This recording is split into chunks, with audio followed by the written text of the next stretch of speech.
안녕하세요, 모사지입니다. 오늘 여러분들과 함께 개봉해볼 제품은 바로 알파 7 M3 모델 카메라입니다.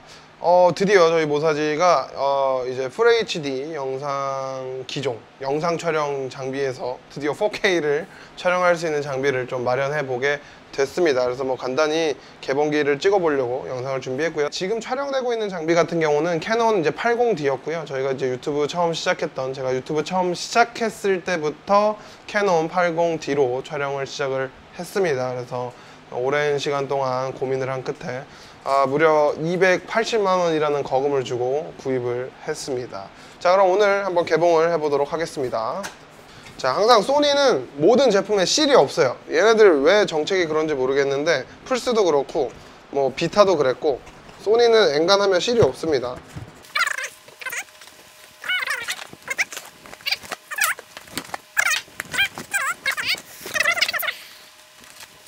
오호.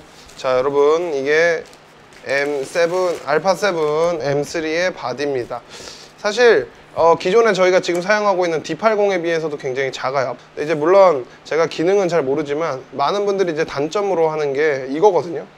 사실 이거밖에 안 돼요. 그러니까 이게 혼자 찍으려면 앞에 액정을 볼 수가 없습니다.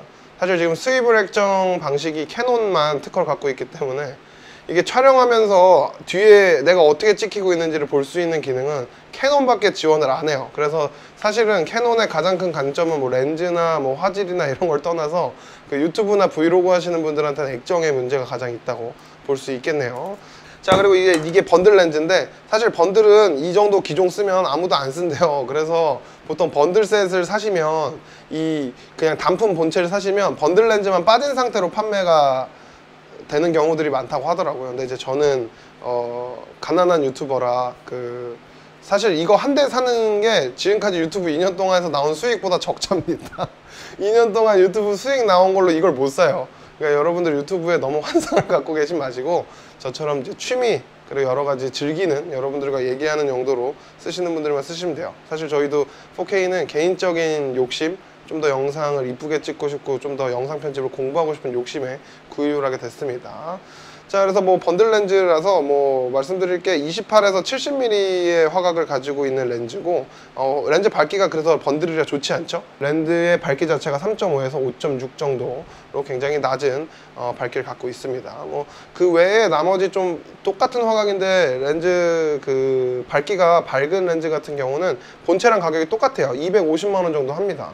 그래서 본체만 사시면 250, 번들로 사시면은 한 270에서 280 정도 하고요. 저는 그냥 귀찮아서 소니 코리아 공식 홈페이지 스토어에서 구입을 해서 뭐 할인이나 이런 거는 전혀 받지를 않았습니다. 그리고 이제 렌즈 앞에 끼는 렌즈 후드도 있고, 그리고 이제 이게 되게 말이 많았는데 여러분 충전 거치대가 없어요. 자, 보시면은 이렇게 충전 배터리가 있고 충전할 때 꽂을 수 있는 220V USB-A로 바꿔주는 마치 핸드폰 충전기, 그리고 마이크로 5핀 케이블은 들어있는데 이걸 거치할 충전 거치대가 안 들어가 있어요. 이게 진짜, 그래서 충전을 어떻게 해야 되냐면 여기 밑에 카메라를 열어요.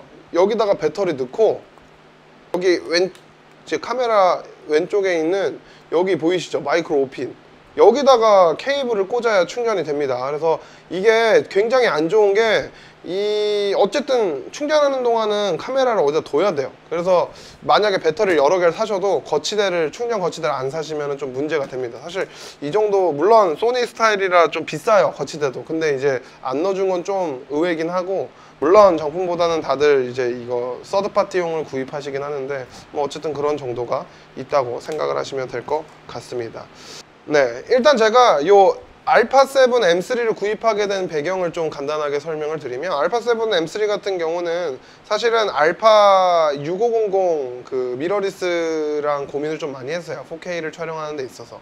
근데 알파 6500 같은 경우는 발열이나 배터리 문제, 그리고 촬영하는 도중에 컷이 되는 문제들이 좀 있고, 제가 아무래도 실외에서 브이로그를 찍는 것보다는 실내에서 리뷰를 찍는 경우가 많기 때문에 알파 6500처럼 꼭 작은, 이동이 간편해야 되는 이유가 필요가 없었어요.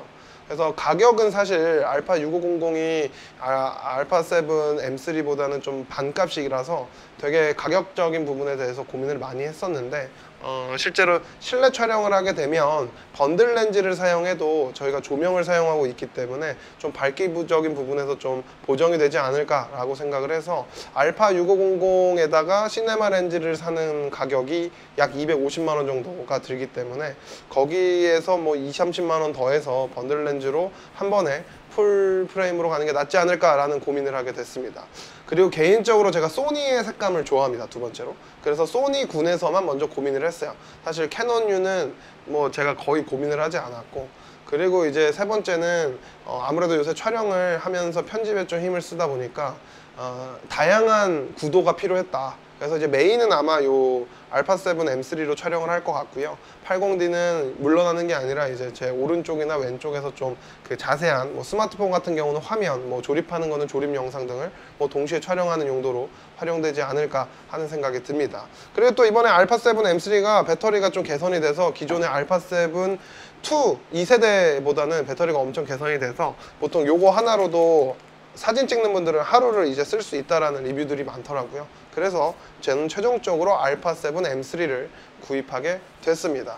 좀 더 자세한 내용을 확인하고 싶으시면 제 아래쪽 영상 내용에 있는 다른 추천하시는 분들의 리뷰, 제가 구입하기 전에 봤던 리뷰 영상들을 링크를 해놓고 오른쪽 상단에 추천 영상으로 올려두고 있으니까 한번 확인해 보시면 도움이 되실 것 같습니다. 그리고 오늘 이후로부터 촬영되는 모든 영상은 알파7 M3로 촬영이 되니까 제가 좀 더 한 달, 두 달 정도 사용을 해보고 한번 비교나 혹은 체감기 정도를 한번 올려보도록 할게요.